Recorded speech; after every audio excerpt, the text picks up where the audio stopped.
The sometimes Jewish Prime Minister of the United Kingdom, Benjamin Disraeli, once famously said, "There are three kinds of lies: lies, damned lies, and statistics." Those of you who have taken a statistics class know what I'm talking about, right? As we read through a Torah portion this morning that is all about numbers and statistics, I am reminded how well it is that numbers can sometimes tell a story. But I also remember, as Disraeli teaches us, that not every story told by numbers is true. Sometimes numbers are used to paint outright lies.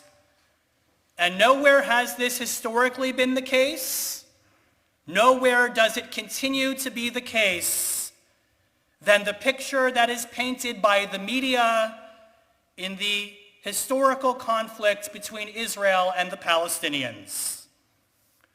Which is why today the purpose of this sermon is I want to paint you a new Bamidbar, a new book of numbers of what is really happening in Israel. The real numbers, the numbers that tell the actual story. Only before I do that, I want to share with you some background that I have learned from attending various briefings throughout this week. And I want to begin by saying that, needless to say, part of the problem is that there seems to be a lot of confusion about what is happening, even from those living in Israel itself. And yet very soon after this all happened, isn't it amazing how the media latched onto one particular narrative? And that narrative is this: that all of the rocket fire and the damage that has transpired started because a bunch of Palestinians who were living in their homes for generations were unjustly expelled from those homes. And that what we are seeing is protest in the face of that injustice. And I want to say that if there were no due process here in Israel, I would also be angry.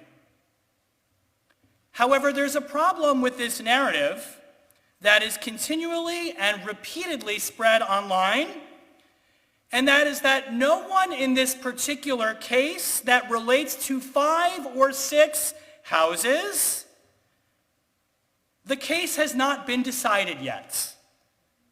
This is a case that has been going on in the courts for 10 years. In fact, the High Court of Israel has not even heard the case yet. They may rule in favor of the plaintiffs. They've said they don't even plan to take on this case for another month because of all the violence. So if no one in this story has been, as of yet, unjustly kicked out of their homes, and we're talking about 5 or 6 houses, what is really going on right now in the state of Israel? In reality, what my sources tell me is that what is happening is a game of manipulation being led by Mahmoud Abbas, who I need not remind you is in the 16th year of his 4-year term as president of the Palestinian Authority. Keep that in mind, folks. 16th year of a 4-year term. My first number for today. What is happening now is that the Palestinian Authority and Abbas have been manipulating a situation to cover for the anger that Hamas and most Palestinians feel because Abbas canceled Palestinian elections last week. Abbas was supposed to lose in those elections. The victor was supposed to be Hamas. And let's be clear for a moment, that presents its own set of problems for Americans and American Jews and for Israel. Hamas is not a friend to the Jewish people. They repeatedly call in their charter for the outright destruction of the state of Israel. Only when you give people hope for change and action, and you take it away, people get angry. The people of Gaza, Hamas, and the Palestinians are angry. And in many ways, the greatest victim of what is happening this week are not the Israelis, but the Palestinians who have lost the rights to choose and elect their own representative government. Look, friends, you and I are smart people. Why is there all of a sudden a conflict between the Palestinians and Israel after a leader creates an artificial crisis? Did anyone in here see the movie Wag the Dog? We've seen this happen 1,000 times. We have a new American president. He hasn't yet been tested with regard to what his stance on Israel will be like. Israel itself is incapable of forming a cohesive government. The timing for Mahmoud Abbas could not have been more perfect.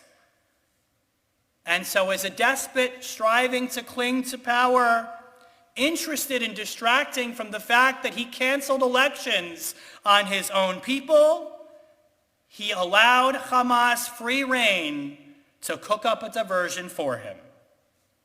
The world's attention has now been called to it.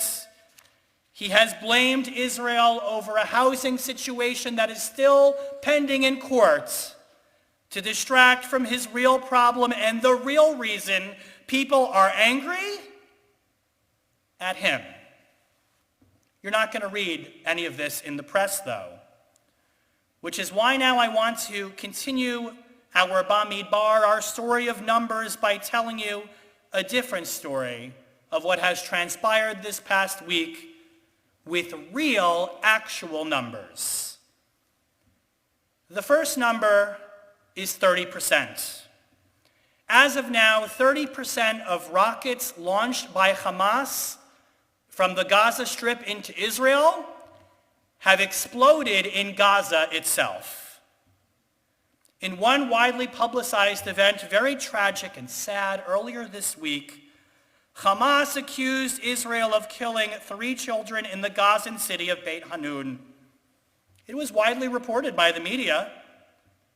Their deaths are a tragedy. We all mourn the loss of innocent children. But what is not being reported is that, like many of these tragic deaths, these children died as a result of a failed rocket launch from the Gaza Strip that exploded and killed their own people. Which begs the question, why are rocket launches from the Gaza Strip taking place around children in the first place? It's because Hamas deliberately launches rockets from civilian areas and hospitals and mosques so that Israel is to blame whether they attack or not. If they attack, they're accused of destroying a mosque or a hospital or a school. Otherwise, these weapons have safe cover. It is a damned lie through statistics that the media has embraced. Here's another actual number. And I want to say that when I wrote this sermon, the number was 1,400. Now the number is 2,000. I don't know how much greater it is today because of Shabbat. But last I checked, over 2,000 rockets have fallen in the state of Israel.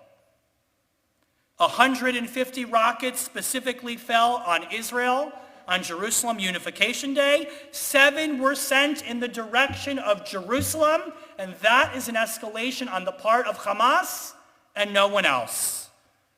And my friends, under this barrage of missiles, we must say Israel has the right to defend herself from psychological and physical terror that is being done to its citizens.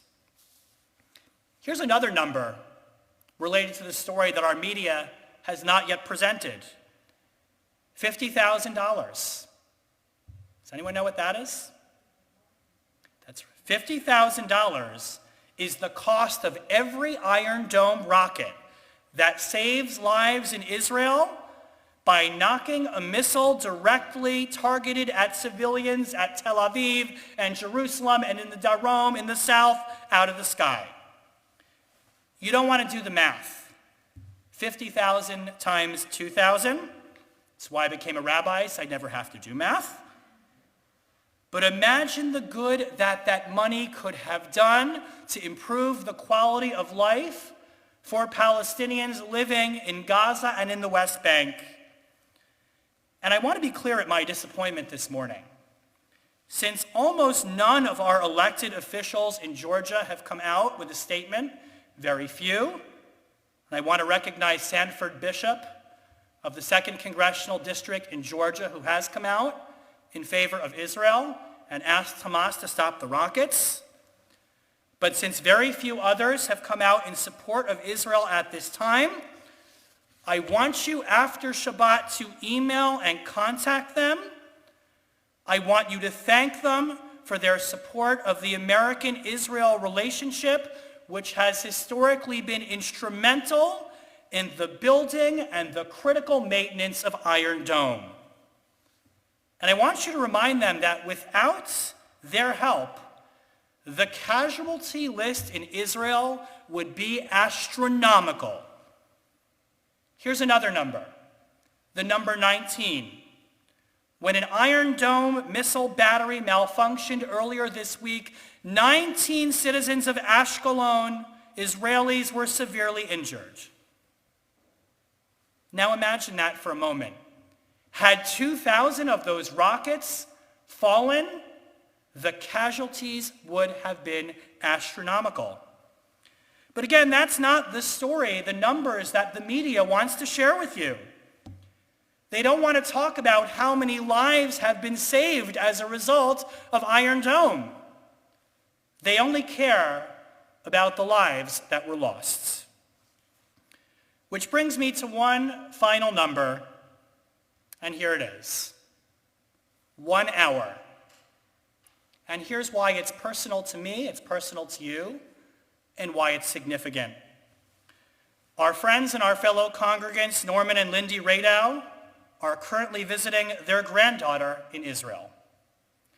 And I've been emailing back and forth with Norman, thank God, who has been safe at this time. And he told me a story about a factory in Gaza receiving a call from a commander in the IDF. Possibly not all that surprising to the factory manager, his factory was deemed to be a military target, either because they were storing armaments or because it was undercover as a command center for terrorists. "Excuse me," said the IDF commander, "we're going to destroy your building.